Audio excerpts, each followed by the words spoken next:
Déjà, sous Hollande, pour qui prenait un peu de recul, il était piquant de se demander comment aurait réagi le PS si les politiques qu'il menait l'avaient été par Sarkozy.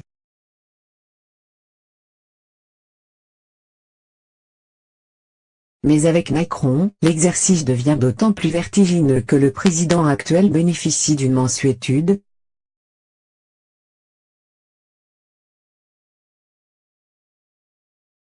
pour ne pas dire d'un soutien, de bien des médias, quand son prédécesseur, et inspirateur, était bien moins épargné.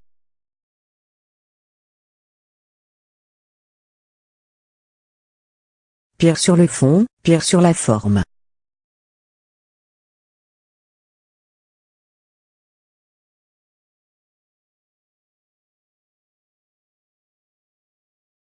Travail du dimanche, double démantèlement du droit du travail, baisse des taxes pour les entreprises et les plus riches.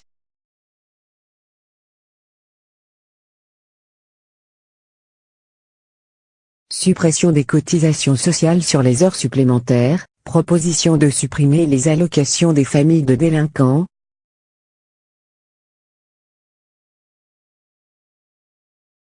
Contrepartie au RSA, loi sécuritaire de circonstance, ou restriction au droit de manifester.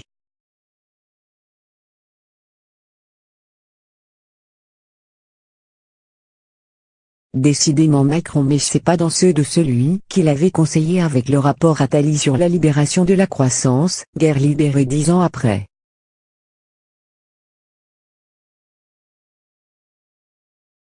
Mais le plus incroyable est le revirement d'une partie de la gauche intellectuelle et médiatique, virulente contre ces mesures, quand elles venaient de Sarkozy et qui ne dit plus rien aujourd'hui.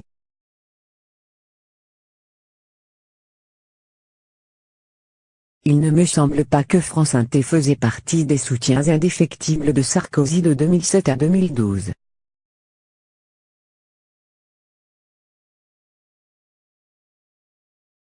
Pourtant, aujourd'hui, le pseudo-service public de l'information se fait bien souvent la pravda du pouvoir en place, sur le fond des mesures s'entend.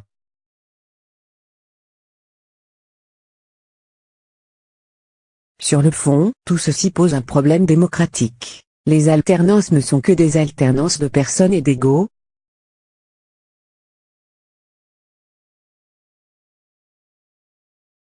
La direction politique reste trop largement la même, à quelques nuances près.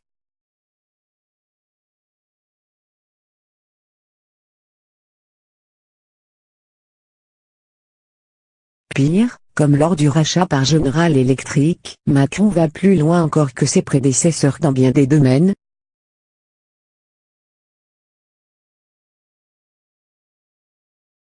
Abandonnant notre industrie avec moins de regrets qu'un Sarkozy, qui, au moins, s'était battu pour Alstom.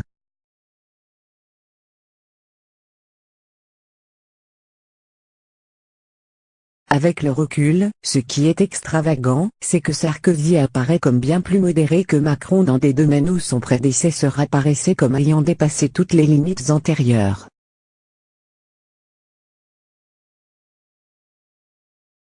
En effet, déjà, Sarkozy était vu comme le président des riches, avec son paquet fiscal plutôt favorable aux classes supérieures,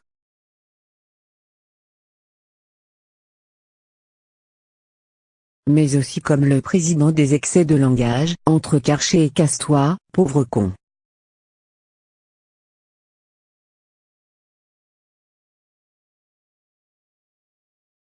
Dix ans après, nous sommes passés du président des riches au président des ultra-riches.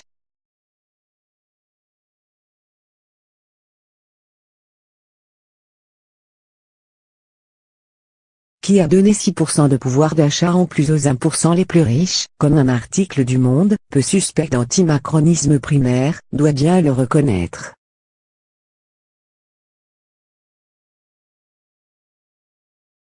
Jamais avant Macron un président avait autant assumé une politique favorisant les premiers de cordée.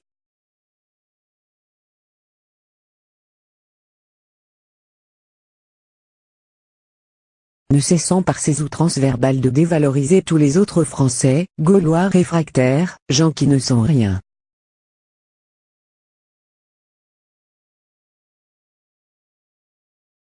Ainsi, il donne des milliards aux plus riches et aux entreprises, alors que les riches n'ont jamais été aussi riches depuis longtemps.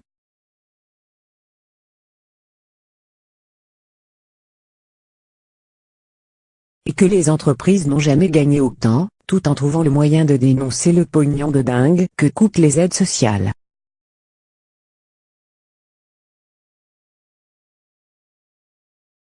Mais qu'auraient dit tous ces médias et ces éditorialistes qui soutiennent de facto Macron si Sarkozy avait fait il y a 10 ans ce que Macron fait aujourd'hui?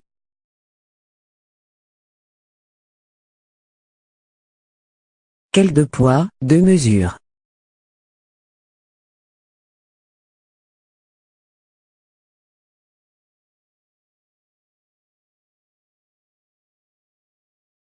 Y a-t-il un domaine où Macron est moins mauvais que Sarkozy? Même sur les affaires, avec Benalla, ou le niveau des ministres, il est difficile de dire que cela est le cas.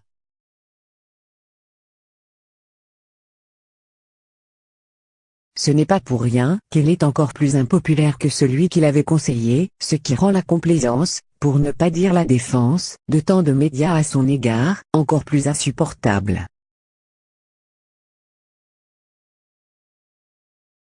Macron, un costard sur mesure taillé et signé Ruffin.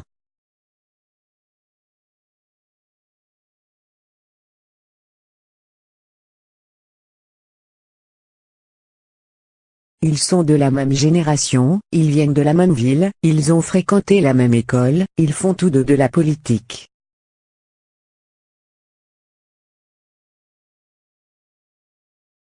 Et pourtant,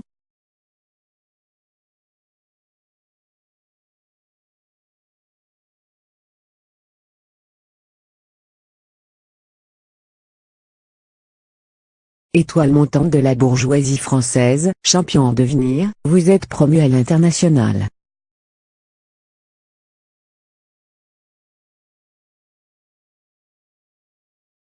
En 2012, vous suivez, dans la même promotion qu'Édouard Philippe et que Cédric Villani, le programme Young Leaders de la Franche-American Foundation.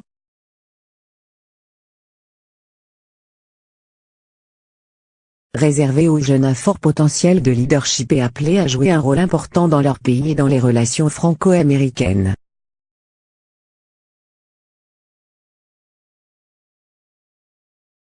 Deux années de séminaire pour assurer, est-ce degré il en était encore besoin, chez nos dirigeants, chez vous, un conformisme de la pensée, atlantiste, mondialiste, libre-échangiste.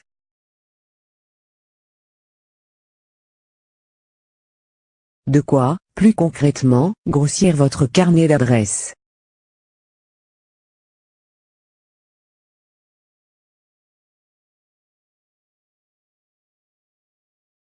Et ce sont bientôt, avant même d'être ministre, les portes du Bilderberg qui s'ouvrent à vous.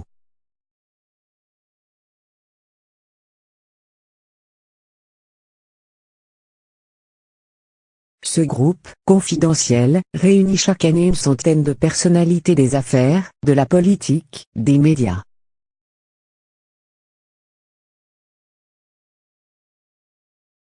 Nul gouvernement secret, non, juste une courroie de transmission, une de plus, pour diffuser la même pensée, atlantiste, mondialiste, libre-échangiste.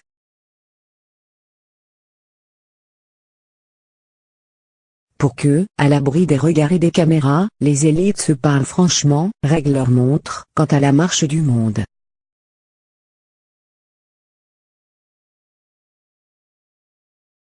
Pour que se renforcent, toujours, les réseaux d'interconnexion, cette autre capitale de l'oligarchie.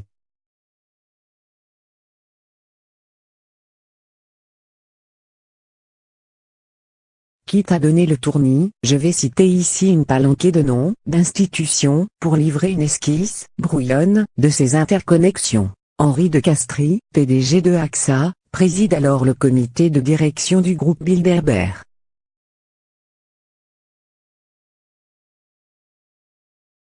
Il est également en cumul, dans ces milieux le président du très libéral Institut Montaigne.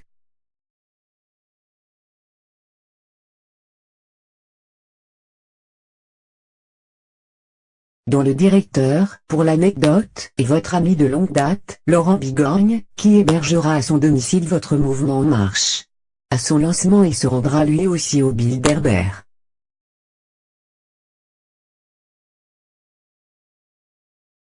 Henri de Castries patronne, à ses heures perdues, le Collège des Bernardins, où il fréquente, parmi d'autres, Bertrand Collomb, ancien PDG de Lafarge, membre du Bilderberg et de la Commission trilatérale.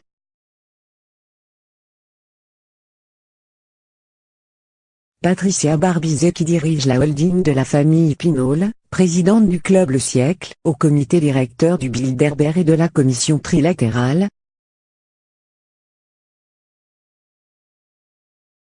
Anne Lauvergeon, ancienne présidente d'Arva, de la commission trilatérale. Michel Pébroex de BNP Paribas, président un temps de l'Institut Aspen France, un lieu très spirituel, donc, les Bernardins.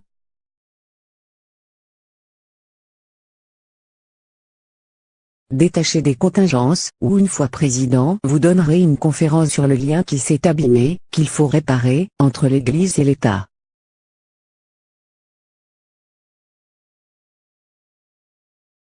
Au Bernardin, Henri de Castries côtoie, et je voulais en venir là, Jean-Pierre Jouyet.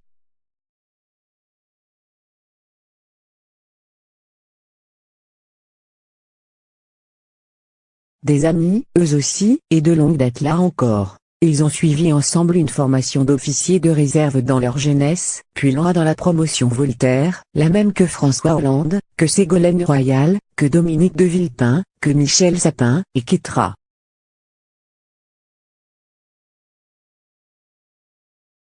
Dans la carrière, autant Henri Herman serait votre grand-père, autant Jean-Pierre Jouyet est votre parrain.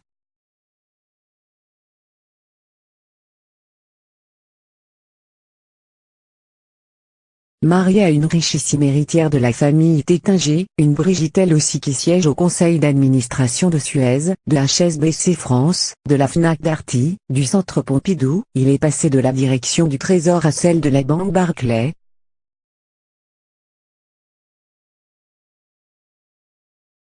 Des socialistes tendance gratte Rose Trépas à la secrétaire d'État aux affaires européennes de Nicolas Sarkozy. La politique, la banque, la haute administration, il a tout fait.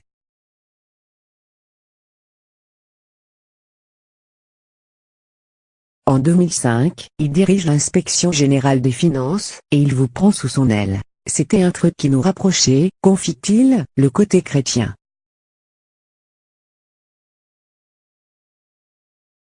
Bras droit de François Hollande, c'est lui qui vous introduira dans l'équipe de campagne.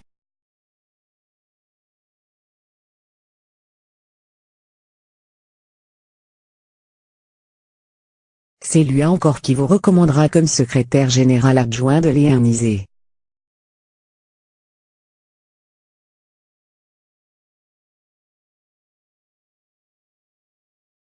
Lui-même devenu secrétaire général, enfin, il appuiera votre nomination comme ministre de l'économie et vous l'annoncera en personne, ravi de ce joli coup.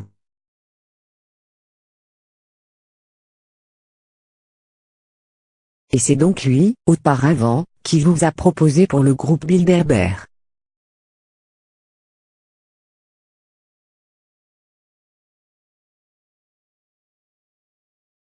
Lors de cette réunion à Copenhague, vous retrouvez Mario Monti, avec qui vous aviez déjà sympathisé à la commission Attali, etc.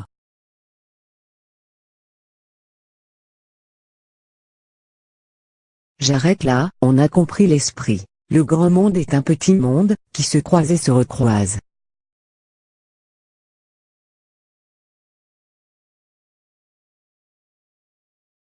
Dans cette sociabilité bourgeoise, bien établie, fort dense, vous vous insérez comme une pièce d'un grand puzzle.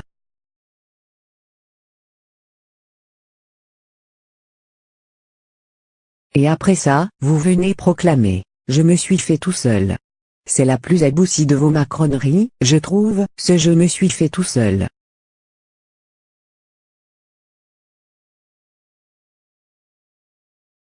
Ils sont invisibles, vraiment, pour vous, ces mille liens, si resserrés, si discrets, dont votre parcours a bénéficié, à toutes ces étapes, et que dans cet univers,